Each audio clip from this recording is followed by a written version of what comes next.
1989년 12월 29일 니케이 지수는 38,915.87이라는 역사상 최고점을 찍었습니다. 그날 도쿄 증권거래소에서 일본인들은 환호했죠. 당시 전 세계 10대 기업 중 8개가 일본 기업이었고, 도쿄 항공 부지 하나의 가치가 캘리포니아주 전체 부동산 가치보다 높게 평가되던 시절이었거든요. 미국의 상징이었던 록펠러 센터는 일본 기업 손에 넘어갔고, 할리우드 영화들은 일본이 지배하는 미래를 상상했습니다. 떠오르는 태양의 나라, 일본은 정말 멈출 수 없을 것처럼 보였어요.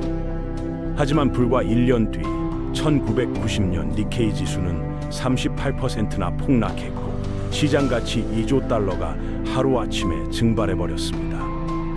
더 충격적인 건 그게 끝이 아니었다는 거예요. 2024년인 지금 일본의 평균 임금은 여전히 경제 기적 당시 수준으로 회복되지 못했거든요. 34년이 지났는데도요. 세계를 정복할 것처럼 보이던 경제 대국이 어떻게 30년 넘게 침체의 늪에서 헤어나오지 못하게 된 걸까요? 도대체 무엇이 잘못된 걸까요? 오늘은 일본 경제의 놀라운 상승과 충격적인 몰락, 그리고 지금까지도 회복하지 못한 이유에 대한 이야기입니다. 떠오르는 태양이 어떻게 지게 되었는지 그 과정을 자세히 들여다보죠. 일본의 경제 기적을 이해하려면 1940년대 후반으로 돌아가야 합니다. 2차 세계대전 패전 후 일본은 완전히 폐허가 되었거든요. 공장은 파괴되었고 노동력의 상당수가 사망했으며 무역 관계는 단절되었습니다. 경제는 바닥을 쳤죠. 미국은 일본이 공산주의 세력의 손에 넘어갈 것을 크게 우려했어요. 중국이 공산화되는 걸 목격한 직후였으니까요. 이를 막기 위해 미국은 공격적인 경제 개혁을 시작했습니다.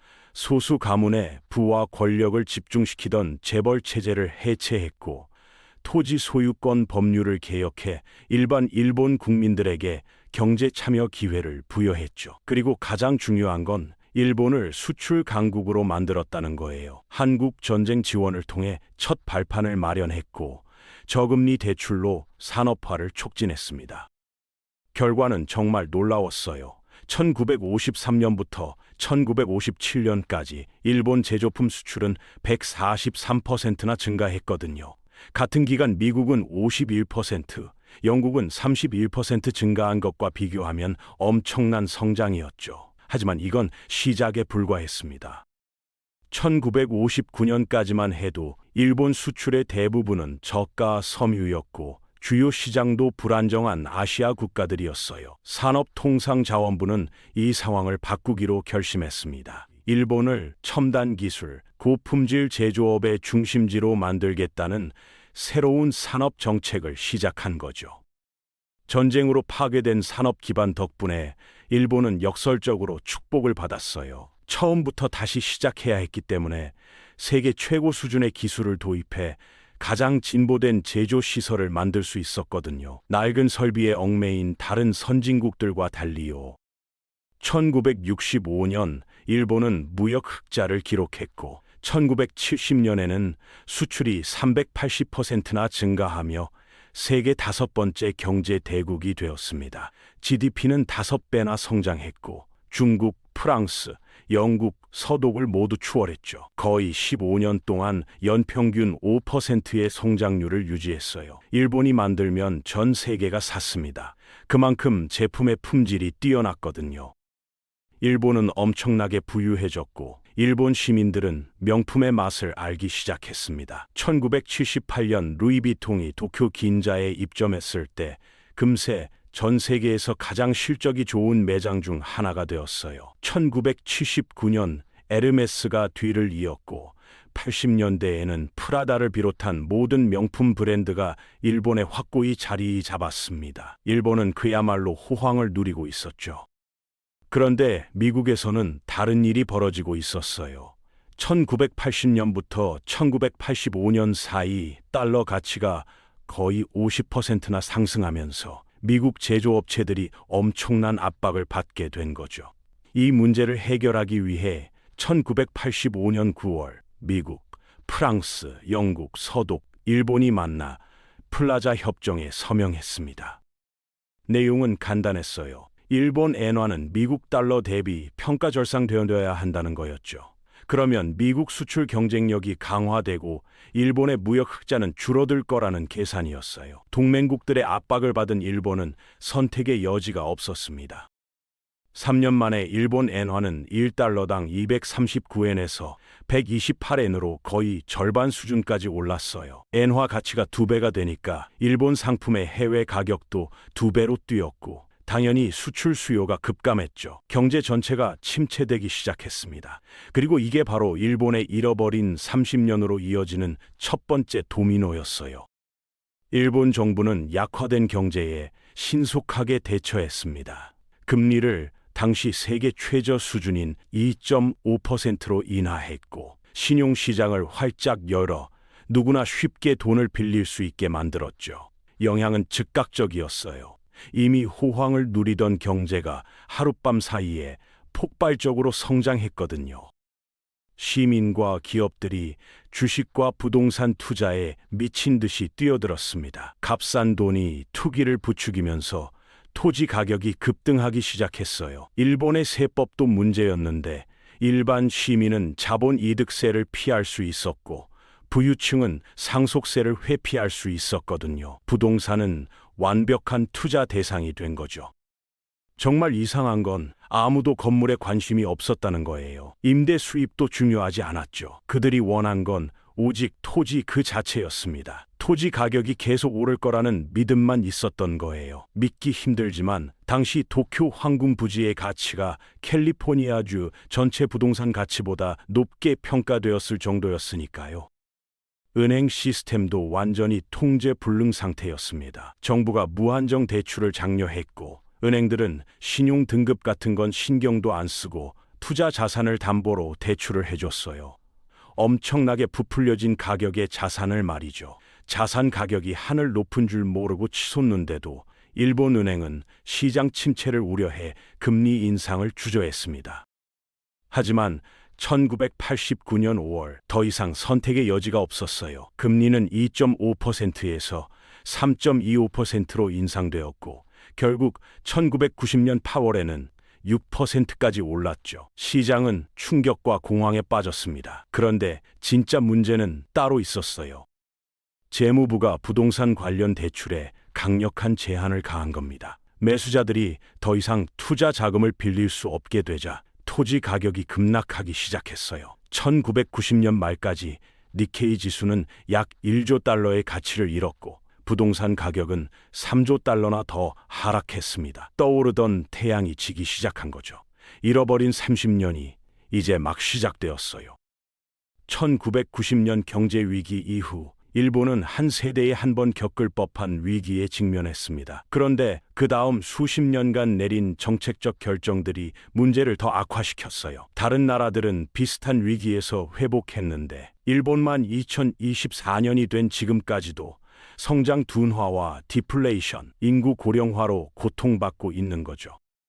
첫 번째 실수는 은행 위기를 제대로 처리하지 못한 거였어요. 90년대 초 거품이 붕괴되자 은행 시스템은 부실 채권에 파묻혔습니다. 정상적인 상황이었다면 많은 은행이 파산했을 거고 대출은 탕감되었을 거예요. 하지만 정부는 부실 채권을 직접 해결하는 대신 은행들이 계속 보유하도록 내버려뒀죠. 이로 인해 좀비 은행이 탄생했습니다. 기술적으로 부실한데도 간신히 살아있는 은행들이요. 거의 10년 동안 좀비 은행들은 수익성 없는 기업에 계속 대출을 해주며 경제를 비효율의 악순환에 빠뜨렸어요. 정부의 조치는 고통스러울 정도로 느렸습니다. 위기는 90년대 초에 시작됐는데 은행 안정화를 위한 공적 자금 투입은 1999년이 되어서야 이뤄졌거든요. 그때쯤엔 이미 피해가 났죠. 부실 대출이 GDP의 거의 10%를 차지할 정도로 쌓여 있었어요. 구제금융 이후에도 은행들은 실패한 기업을 계속 지원했습니다. 시장이 자본을 효율적으로 재분배하도록 두는 대신요. 2002년까지도 부실 채권은 4천억 달러를 넘었고 실질적인 회복의 기회는 계속 차단되었습니다. 두 번째 실수는 재정 정책이었어요. 정부는 경기 부양책을 내놨지만 규모가 턱없이 부족했죠. 1992년부터 1997년 사이 일본은 GDP의 4.55%만을 재정 자극에 썼는데 위기 규모를 고려하면 적당한 금액이었어요. 더 나쁜 건 지출 대부분이 다른 곳의 세금 인상이나 예산 삭감으로 무효화되었다는 거예요. 그러다 1997년 회복의 조짐이 보이기 시작하자 정부가 완전히 미친 짓을 했습니다. 소비세를 3%에서 5%로 인상한 거죠. 이 결정으로 소비자 신뢰가 무너졌고 지출이 급감했으며 경제는 다시 불황으로 빠져들었어요. 결과는 참담했습니다. 90년대 일본의 GDP 성장률은 연평균 1.4%에 불과했거든요. 동시에 정부는 공공사업 프로젝트에 엄청난 돈을 쏟아부었지만 대부분 목표를 빗나갔어요. 초점이 농촌 인프라에 맞춰졌는데 실제 경제에는 별 영향이 없었죠. 이런 프로젝트들은 생산성을 높이기보다는 정치적 이익을 위해 사용되는 경우가 많았습니다. 정작 경제활동의 진짜 중심인 도시 지역에는 최소한의 투자만 이뤄졌어요. 세 번째 문제는 통화 정책이었습니다. 1995년 일본 은행은 금리를 0%로 낮추면서 전통적인 통화 정책의 한계에 도달했어요. 금리를 더 낮출 수도 없는 유동성 함정에 빠진 거죠. 그런데도 디플레이션은 계속되었고 90년대와 2000년대 내내 소비자 물가는 계속 하락했습니다. 일본 은행이 마침내 2001년 양적 완화를 도입했을 때는 이미 경제가 10년 넘게 디플레이션의 악순환에 빠져 있었어요. 너무 늦었던 거죠. 네 번째 문제는 구조적인 거였습니다. 일본 경제 침체의 중심에는 시대에 뒤떨어진 기업 시스템이 있었거든요. 소위 철의 삼각형이라 불리는 은행관과 기업과 규제기관 간의 편안한 동맹 말이죠. 이들은 실패한 기업을 문 닫게 하는 대신 저렴한 대출로 계속 살려냈어요. 이런 편파적 자본주의는 경쟁을 무너뜨리고 생산성을 저하시켰습니다. 90년대와 2000년대 일본의 생산성 성장률은 연평균 1.2%에 불과했어요. 미국과 유럽이 2~3%를 기록한 것과 대조적이죠. 일본 대기업들은 느리고 시대에 뒤떨어졌으며 적응할 의지가 없었습니다. 세계 시장에서 경쟁하기 위해 만들어진 제조업과 기술 산업조차 변화에 느렸어요. 지금도 일본의 기업 문화는 전 세계적으로 가장 퇴보적인 문화 중 하나로 알려져 있습니다. 혁신과 생산성보다는 얼굴 보이기, 긴 근무 시간, 위계 질서를 중시하거든요. 일을 효율적으로 하는지 효과적으로 하는지는 중요하지 않아요. 중요한 건 당신이 조직의 어디에 위치해 있는지, 그리고 지난 수십 년간 일이 어떻게 진행되어 왔는지죠. 다섯 번째 문제는 이민 정책이었습니다. 일본의 동질적인 문화 때문에 일본 시민들은 어떤 형태의 이민도 받아들이기 매우 어려워해요. 다른 나라들이 인구 고령화 문제를 해결하기 위해 외국인 노동자를 받아들일 때 일본은 국경 폐쇄를 더욱 강화했죠. 결과는 재앙적이었어요. 1995년 이래로 일본의 취업 가능 연령 인구는 10% 이상 감소했습니다. 2024년이 되자 인구의 4분의 1 이상이 65세 이상이 되었고 이 나라는 세계에서 가장 심각한 인구 통계적 위기에 직면하게 되었어요. 이민 부족은 노동력 부족을 심화시켰고 일본의 경제적 잠재력을 제한했습니다. 경직된 노동 시장과 제한된 이동성이 결합되면서 젊은 근로자가 수요 많은 분야에 진출하는 게 거의 불가능해졌어요. 경제는 침체되고 절실히 필요한 활력과 새로운 인재가 부족하게 된 거죠. 더 심각한 건 일본이 근무 문화를 개선하기 위해 거의 아무런 노력도 하지 않았다는 겁니다. 사람들은 여전히 지구상 대부분 지역보다 더 오랜 시간 일하고 있고 젊은이들은 이민 대신 아이를 갖기로 선택하는 경우가 점점 줄어들고 있어요. 이에 대한 해결책은 보이지 않습니다. 일본의 이야기는 이제 전 세계의 부풀려진 경제들에 대한 경고가 되었습니다. 캐나다와 호주를 보면 비슷한 징조들이 보이죠. 일본 주식의 시장 가치는 40년 전과 같은 수준이에요. 임금은 변동이 없고 혁신은 제한되었으며 인구는 계속 감소하고 있습니다. 지구상에 일본보다 더 많은 경제적 어려움과 실수가 섞인 선진국은 없어요. 1989년까지 수십 년간의 놀라운 성장 이후 정부의 실수로 인해 수십 년간의 침체가 초래되었습니다. 그들은 낮은 금리와 무분별한 대출이라는 생각에 취해 있었어요.